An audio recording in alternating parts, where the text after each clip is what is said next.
जब जिंदगी की सारी उम्मीदें खामोश हो जाएं, जब घर मलबा बन जाए और स्कूल सिर्फ ख्वाब में रह जाएं, उस वक्त भी अगर कोई मुस्कुराए तो समझिए वो कोई फरिश्ता है। जी हाँ, हम बात कर रहे हैं उस जमी की जो जख्मी है मगर जिंदा है। गजा। गजा एक ऐसा नाम जो अब सिर्फ नक्शे पर नहीं, इंसानियत के जख्म पर लिखा हुआ है। जहां एक ओर तबाही है तो दूसरी तरफ हौसला। जहां खामोश दीवारें हैं वहीं खिलखिलाते चेहरे भी हैं। बचपन की मुस्कान। गजा में हालात बेहद खराब हैं। आए दिन बमबारी, तबाही और लाशें। लेकिन इन सब के बीच एक आवाज है जो सब पर भारी है। बचपन की हंसी। इन बच्चों ने शायद अपने अब्बू को खो दिया, घर को राख में तब्दील होते देखा, मगर फिर भी जब कैमरा उनके सामने आता है वो मुस्कुराते हैं। क्यों? क्योंकि वो दुनिया को दिखाना चाहते हैं कि हम टूटे नहीं हैं। मलबे में सपने। कभी देखा है कि मलबे में खेलता हुआ बच्चा कैसे मिट्टी से खिलौने बनाता है? वो टैंक नहीं बनाता, वो तितलियां बनाता है।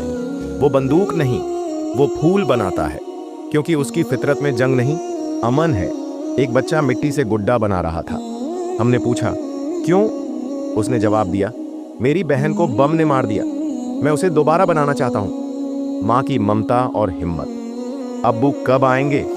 एक मासूम सवाल जिसका जवाब मां की आंखों से बहता है।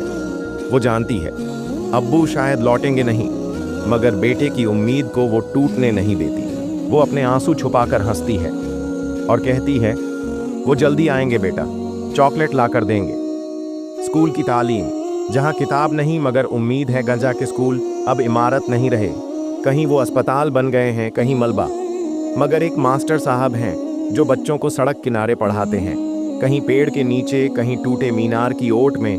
क्योंकि वो जानते हैं अगर किताबें बंद हो गईं तो आने वाली नस्लें भी बंद हो जाएंगी। डॉक्टर जो फरिश्ते बन चुके हैं गजा में, डॉक्टर्स के पास मशीनें नहीं, लेकिन उनके पास है इंसानियत, इरादा और ईमान।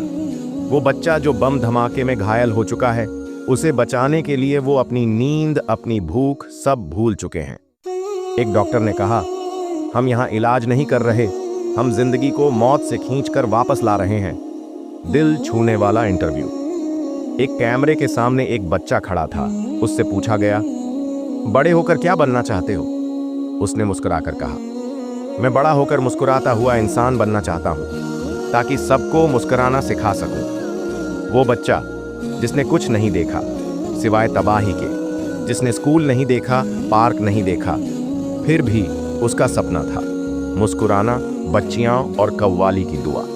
गजा की कुछ बच्चियां अब भी कव्वालियां गा रही हैं, अल्लाह से अमन की दुआ कर रही हैं। उनकी आवाजें कहती हैं, ये जमीन बर्बाद हुई है लेकिन हमारी दुआओं में ताकत बाकी है। और राहत की उम्मीद और एनजीओज कोशिश कर रहे हैं, राशन, दवाइयाँ, पानी।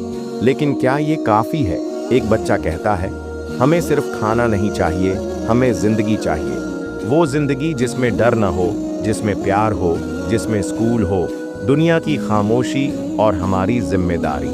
दुनिया की तमाम बड़ी ताकतें आज चुप हैं, शायद इसलिए क्योंकि गजा की मिट्टी में तेल नहीं, मगर हम और आप। क्या हम भी चुप रहेंगे? कुरान कहता है, जिसने एक जान को बचाया उसने पूरी इंसानियत को बचाया। क्या आज भी इंसानियत जिंदा है? उम्मीद और गजा के ये बच्चे हमें सिखाते हैं कि जिंदगी तब तक जिंदा है जब तक मुस्कान बाकी है।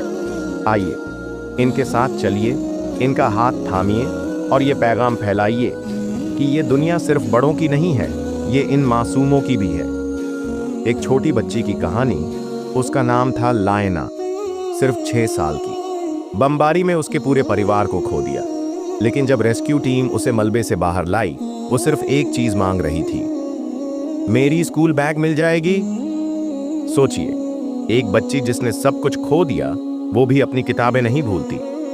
लायना की आंखों में आंसू नहीं थे, सिर्फ सवाल था, अब कौन मुझे पढ़ाएगा? यह मासूमियत नहीं, यह इंसानियत का आईना है। इस्लामी दुनिया की खामोशी। पूरी दुनिया की निगाहें गजा पर हैं, लेकिन अफसोस कई मुस्लिम देश सिर्फ तमाशबीन बने हुए हैं। कभी कभी लगता है जैसे जज्बात मर चुके हैं, ना वो आवाजें हैं, ना वो लहजे जो पहले एक बेकस की चीख पर भी कांप जाते थे। क्या हमारा ईमान इतना कमजोर हो गया है कि अब बच्चे भी हमें जगा नहीं सकते? एक बच्चा लिखता है खत दुनिया को। प्यारी दुनिया, मुझे बमों की आवाज से डर लगता है। मैं सोना चाहता हूँ, लेकिन हर रात कोई आवाज मुझे डरा देती है। मेरी माँ अब नहीं रही, अब्बू कब आएंगे मुझे नहीं पता, लेकिन मैं अब भी मुस्कुराता हूँ, क्योंकि मुझे पता है एक दिन ये सब खत्म होगा। क्या आप वो दिन ला सकते हैं? तलहा, उम्र 9 साल। अगर मैं राष्ट्रपति होता तो सबसे पहले बच्चों को गले लगाता। कोई भी बच्चा भूखा नहीं सोता। हर जगह स्कूल होते और हर किताब में लिखा होता, जंग नहीं, अमन सबसे बड़ी जीत है। मैं तो बस बच्चा हूँ, लेकिन बड़े लोग शायद ये सब भूल गए हैं। इब्राहिम, उम्र 10 साल। दर्शकों के लिए सीधा संदेश। अगर इस वीडियो ने आपकी आंखों को भीगने पर मजबूर कर दिया, तो एक पल के लिए सोचिए, इन बच्चों का हर दिन ऐसा ही होता है। हम शायद वीडियो देखकर आगे बढ़ जाएं, मगर वो इन हालातों से बाहर नहीं जा सकते। आपका एक शेयर, एक आवाज शायद किसी की जान बचा ले।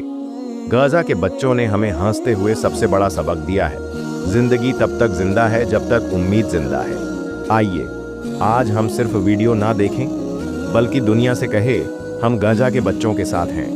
कमेंट में एक छोड़िए, उनके लिए जो बोल नहीं सकते लेकिन हर दिन सहते हैं।